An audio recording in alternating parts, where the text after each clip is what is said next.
അപ്പൻ ചില സമയത്ത് തെലുങ്ക് നടന്മാരെ പോലെ ഭയങ്കര ഓവറാ. നിന്റെ അല്ലടാ അപ്പൻ, അത്രയ്ക്കൊക്കെ പ്രതീക്ഷിച്ചാ മതി. ദൈവം നമ്മുടെ കൂടെയാ, അല്ലെങ്കിൽ ആ കോൺട്രാക്ടർ മുന്നിൽ എല്ലാം പൊളിഞ്ഞു പോയാനെ. ദൈവത്തിന് നമ്മുടെ കാര്യം ശ്രദ്ധിക്കാതിരിക്കാൻ പറ്റില്ലല്ലോ. കാരണം അവിടെ ഒരുത്തി നമ്മുടെ കാര്യവും പറഞ്ഞ് രാവും പകലും ദൈവത്തിന് ഉറക്കം കൊടുക്കാതെ വിളിച്ചോണ്ടിരിക്കല്ലേ. നീ വണ്ടി കയറി. എന്റെ അമ്മ. എന്താപ്പാ? നിന്റെ അമ്മ. എന്റെ അമ്മ.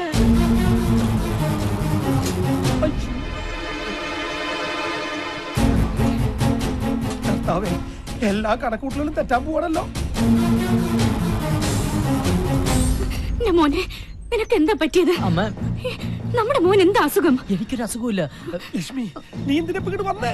അച്ഛനും മോനും കൂടി ഇനി എന്റെ മുമ്പിൽ ഒന്നും ഒളിച്ചു വെക്കണ്ട. എല്ലാം ചെറിയച്ഛൻ പറഞ്ഞു. അയ്യോ, ചെറിയച്ഛൻ കണ്ടു എന്നുള്ളത് ശരിയാ, പക്ഷെ എനിക്കൊരു അസുഖമില്ല. എല്ലാം ഇവിടെ പിടിച്ചേക്കാൻ വേണ്ടിയാ. അപ്പൊ ഒന്ന് പറ ലക്ഷ്മി. എല്ലാ കാര്യങ്ങളും വിശദമായിട്ട് പറയാം. ഇപ്പൊ തൽക്കാലം നിങ്ങൾ പോ.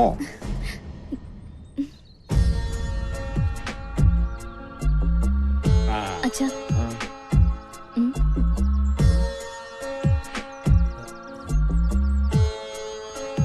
ആന്റണി, അതാരാ?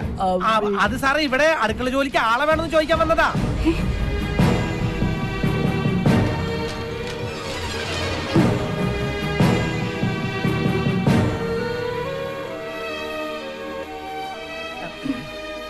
പറഞ്ഞൂലോ ഇവിടെ ആൾ ആവശ്യമില്ലെന്ന്. പോയിക്കോളൂ.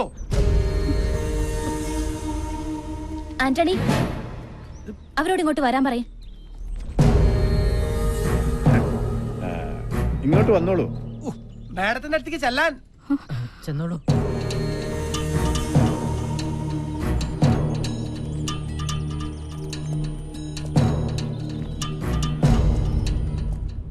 ഇവരെ നിങ്ങൾക്ക് മുമ്പ് പരിചയമുണ്ടോ? എനിക്കറിയാം സാർ, ഇവരെന്റെ വാലിക്കാരിയാ. കോവിലകത്ത് കുറച്ചാൾ അടുക്കളപ്പണിക്ക് ഉണ്ടായിരുന്നേ, ആ പരിചയത്തിൽ വന്നതാ. ഇവിടെ അടുക്കളപ്പണിക്ക് ആളാവശ്യമുണ്ടോന്ന് അറിയാൻ. പാവങ്ങള് ആദ്യത്തിനെ വന്ന് കണ്ടാൽ വല്ല ജോലിയും കിട്ടുമെന്ന് കരുതി വന്നതായിരിക്കും മോളെ. അതിപ്പോ ഇവിടെ അല്ലെങ്കിൽ മറ്റെവിടെയെങ്കിലും കിട്ടില്ലോ. ഇവിടെ ഇപ്പൊ അടുക്കളയിൽ ആവശ്യത്തിന് ആളുണ്ടല്ലോ. ഏതായാലും ഇവിടെ വരെ വന്നതല്ലേ, തൽക്കാലം ഇവിടെ നിൽക്കട്ടെ. പിന്നാമ്പുറത്തേക്ക് ചെന്നോളൂ.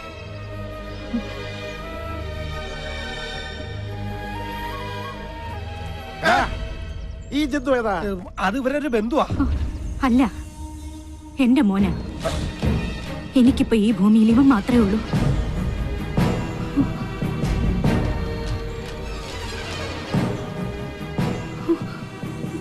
മോനെ പോലെയാ. എന്താ മോന്റെ പേര്? ഊമയാ.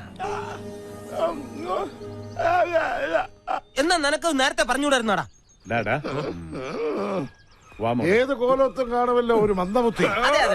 അതേടാ, ഇവൻ അവിടുത്തെ മഞ്ജുകുമാരനാ. മഞ്ജു, നീ പൊട്ടലെ അടുക്കളക്കകത്ത് കൂട്ടിക്കൊണ്ടു എന്തെങ്കിലും തിന്നാൻ കൊടുക്കും.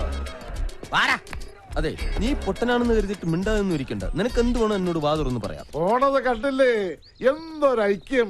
ചേരേണ്ടതേ ചേരൂ. നീ മൂക്ക് മുട്ട തിന്നിട്ട് പൂമുഖത്തേക്ക് വരണം. ഒരുപാട് ജോലികൾ ചെയ്തു തീർക്കാനുണ്ട്. അതെ, ഇനി മുതൽ എന്നെ അനുസരിച്ച് ഇവിടെ നിന്നോളണം. അതാണ് അടുക്കള. മോൻ ചെല്ലും, വേഷായിട്ട് വെട്ടി വിഴുങ്ങ്. ഈശ്വര, എന്നെ അനുസരിക്കാൻ ഒരു പട്ടികളും ഈ വീട്ടിലില്ല. ഈ പൊട്ടനെങ്കിലും എന്നെ അനുസരിക്കണമേ.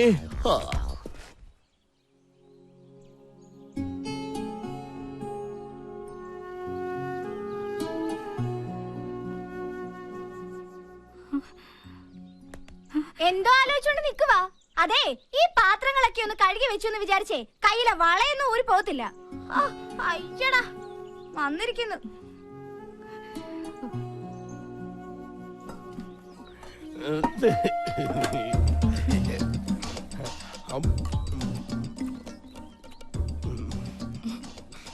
എന്താ പേര്? അവൻ പൊട്ടനാ. അയ്യേ, പൊട്ടനാ. എന്തത് ആനൂട്ടോ? ലക്ഷ്മി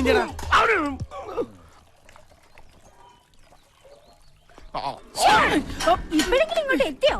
അങ്ങോട്ട് ഇരിക്ക്. ഞാൻ എത്ര നേരമായിട്ട് കാത്തിരിക്കാന്നറിയോ? ഭക്ഷണത്തിന്റെ ഉള്ളിലേ ഞാനൊരു സാധനം വെച്ചിട്ടുണ്ട്.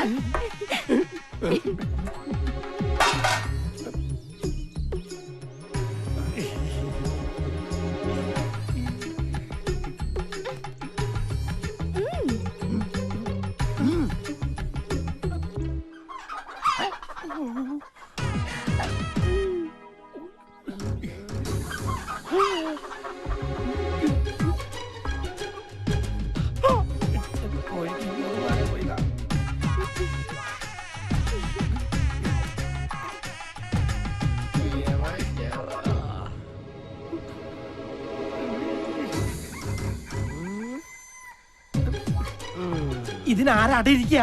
ഒന്നും പറയണ്ട, ഇവിടെ ഇരുന്ന് എല്ലാം കഴിച്ചിട്ട് പോയാ മതി. ദേ 2 ദിവസമായിട്ടേ ഭക്ഷണം തീരെ കഴിക്കണില്ല. ഞാനിതൊന്നും അറിയുന്നില്ല. വേണ്ട വേണ്ട വേണ്ട, ഇരുന്നോ കഴിച്ചിട്ട് എഴുന്നേറ്റാ മതി. ആദിത്യ, ഇത് വെറും കോഴിമുട്ടകളല്ല, അനുരാഗ മുട്ടകളാണ്. ദൈവത്താണ് ഈ മുട്ടയൊന്നും. ആന്റണി ഇട്ടതല്ലെന്നറിയാം. ആദിത്യ, ഓ 2 പേർക്കും ഇഷ്ടമാണെങ്കിൽ നമുക്കിതങ്ങ് നടത്തി കൊടുക്കാം അല്ലേ?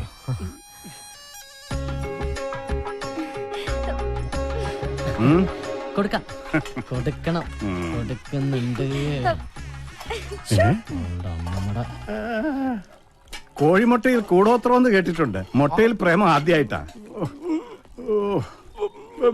കഴിച്ചു കൃഷ്ണ, ഇങ്ങനെയാ പല തറവാടുകളും നശിച്ചത്. നമസ്തേ. ആദിത്യന്റെ ഒരു അകന്ന ബന്ധു കൂടിയാണെന്ന് ഇവനിപ്പൊ പറഞ്ഞപ്പോഴാണ് അറിഞ്ഞത്. തന്നെ കൊണ്ട് അധികം പണികൾ ചെയ്യിക്കണ്ട എന്ന റെക്കമെൻഡുമായിട്ട് വന്നിരിക്കുകയാണ് ഇയാൾ. മാനേജർ ഒരു കാര്യം പറഞ്ഞാൽ കേൾക്കാതിരിക്കാൻ പറ്റില്ലല്ലോ. അതുകൊണ്ട് ഇന്നു മുതൽ തറവാടിനുള്ളിലെ കാര്യങ്ങൾ ശ്രദ്ധിച്ചാൽ മതി. എന്താടോ പോരെ?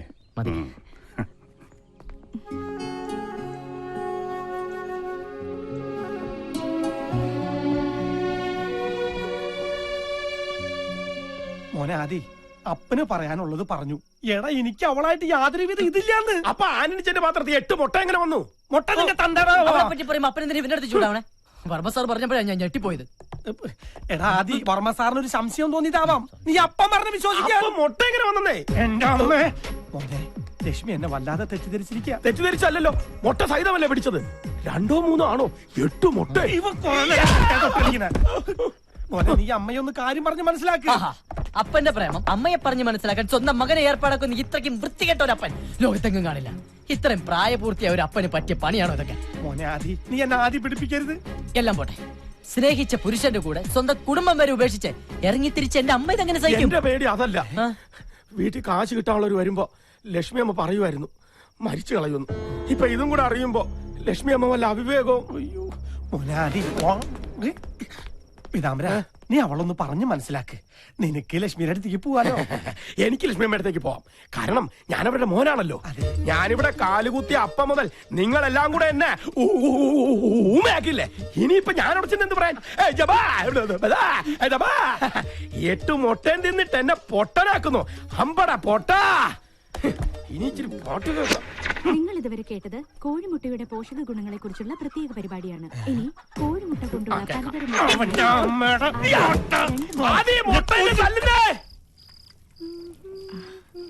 അയ്യോ, ഇതൊക്കെ ഞാൻ ഒറ്റയ്ക്ക് ചെയ്തോളാം ചേച്ചി. ഞാനൊന്ന് നടുനിവർത്തണമെങ്കിൽ പാതിരാ കഴിയും. കുഴപ്പമില്ല. ഒന്ന് വേഗം പോയി കുളിച്ചിട്ട് വാടി. പെണ്ണിന്റെ കാര്യം.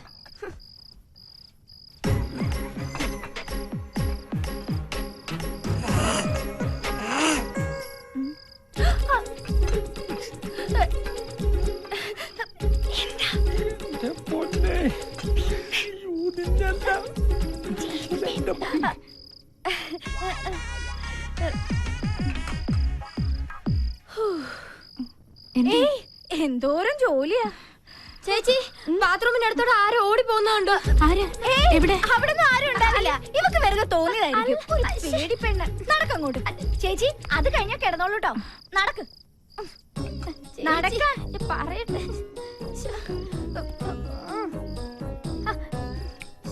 ഇവിടെ എങ്ങും ആരും ഇല്ലെന്ന്. അങ്ങോട്ട് കുളിച്ചേ പറയട്ടെ. കണ്ടതാ ഒരു കാര്യം.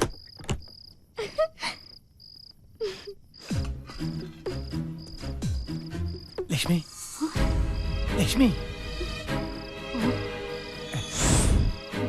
ലക്ഷ്മി, ഇവിടെ.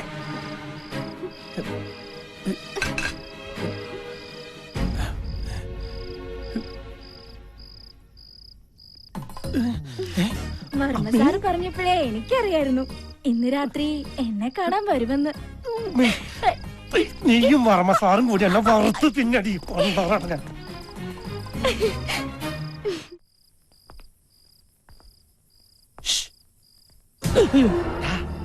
അപ്പനാ. അപ്പനെന്താ ഇരുട്ടത്ത്? എന്തിയെ പേടിച്ചോ?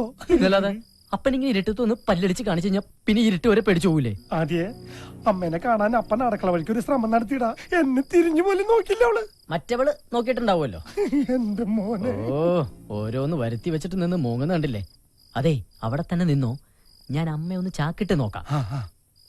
പിന്നെ ഈ ഇരുട്ടിൽ ചിരിക്കാതെ നിന്നോളണം. ഇതിലിരുട്ടേതാ അപ്പനേതാ? അത്രയ്ക്ക് കറുപ്പാണല്ലോ അപ്പന്. കറുപ്പ് നിന്റെ അപ്പനാടാ. ഇരുട്ടത്തപ്പ നീയൊക്കെ ഇരുട്ടി തപ്പൂടാ. അപ്പം വല്ല മോന.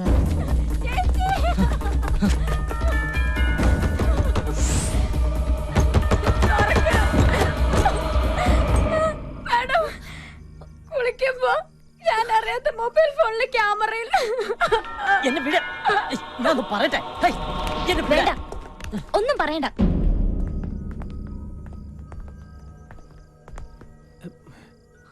എല്ലാരും ഉറങ്ങാൻ കിടന്നപ്പോ നീ ആരെ കാണാൻ അങ്ങോട്ട് പോയത്? അത് പിന്നെ മോളെ,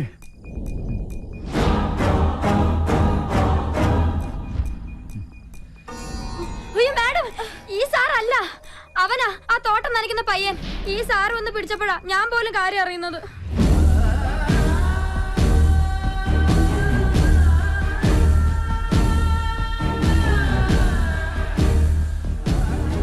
സാറേ, പിഴച്ച വഴിക്കൊന്നും പോവില്ലെന്ന് ആന്റണിക്ക് ഉറപ്പുള്ളതുകൊണ്ടാ ഞാൻ ആദ്യം സാറിനെ പരിചയപ്പെടുത്തിയത്. സാറിന്റെ മകൾ ഇവിടുത്തെ രാജകുമാരിയാണെങ്കിൽ ഈ നിൽക്കുന്നത് ഞങ്ങളുടെ രാജകുമാരനാ.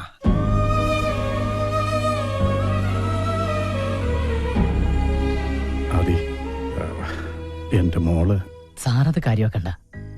സ്വന്തം നാട്ടുകാരന് തല്ല് കിട്ടിയപ്പോ ഇദ്ദേഹത്തിന് വേദനിച്ചിട്ടുണ്ടാവും.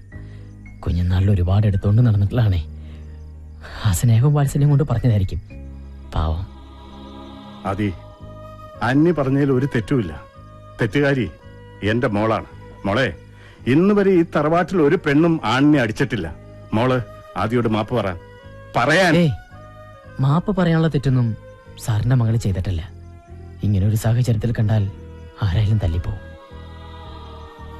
പിന്നെ മേഡത്തിന് അറിയാതെ പറ്റിപ്പോയൊരബദ്ധം. ഞാനത് ക്ഷമിച്ചിരിക്കുന്നു. അബദ്ധം പറ്റിയവരോട് ക്ഷമിക്കുന്നിടത്താണ് നമ്മുടെ മനസ്സിന്റെ മഹത്വം നമ്മളെ കാണിക്കേണ്ടത്. Good night.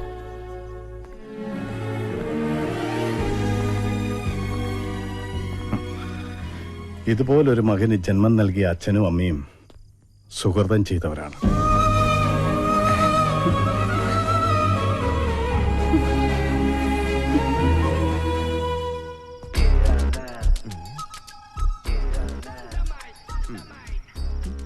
ബ്ലൂടൂത്ത് ഓണായി. ഈശ്വര, സാധനം കിട്ടണമേ.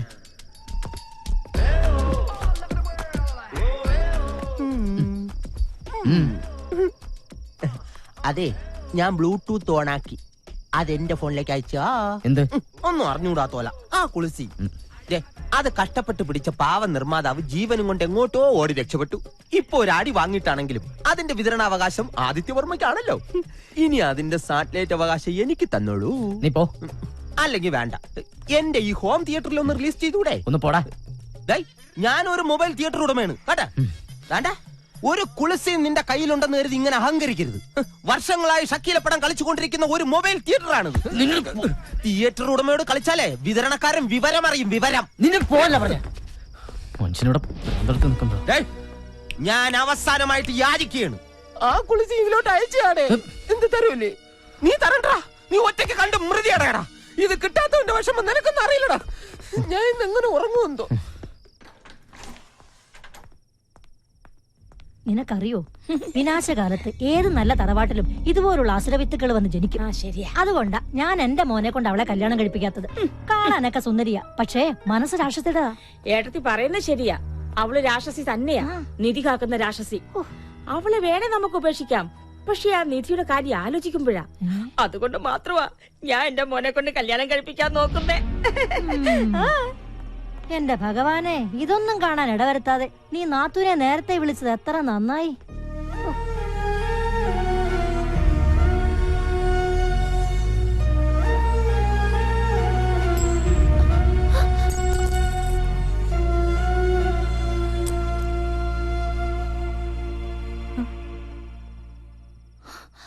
ഒരമ്മയുടെ മനസ്സറിയാൻ ഇങ്ങനെയുള്ള പരീക്ഷണങ്ങളൊക്കെ വേണോ? ദാ വെച്ചോ. മോളുടെ അമ്മയ്ക്ക് മോളെ മനസ്സിലാവും. അമ്മമാർക്കേ മക്കളുടെ മനസ്സ് തിരിച്ചറിയാൻ പറ്റൂ. ആർക്കും ആരെയും ഒറ്റപ്പെടുത്താനും കുറ്റപ്പെടുത്താനും എളുപ്പാ. പറയണത് ഇഷ്ടമാവുന്നില്ലെങ്കിൽ ഞാൻ പോവാം. എനിക്കെന്തോ കുട്ടിയെ ഓർത്തിട്ട് കിടന്നുറങ്ങാൻ തോന്നിയില്ല. നമ്മുടെ കണ്ണ് നിറയുമ്പോ സ്നേഹത്തോടെ കണ്ണീര് തുടച്ചു തരാൻ ഒരാളുണ്ടെങ്കിൽ കണ്ണ് നിറഞ്ഞതിന്റെ കാരണം നമ്മൾ മറന്നുപോകും. പക്ഷെ അങ്ങനെ ഒരാളില്ലെങ്കിൽ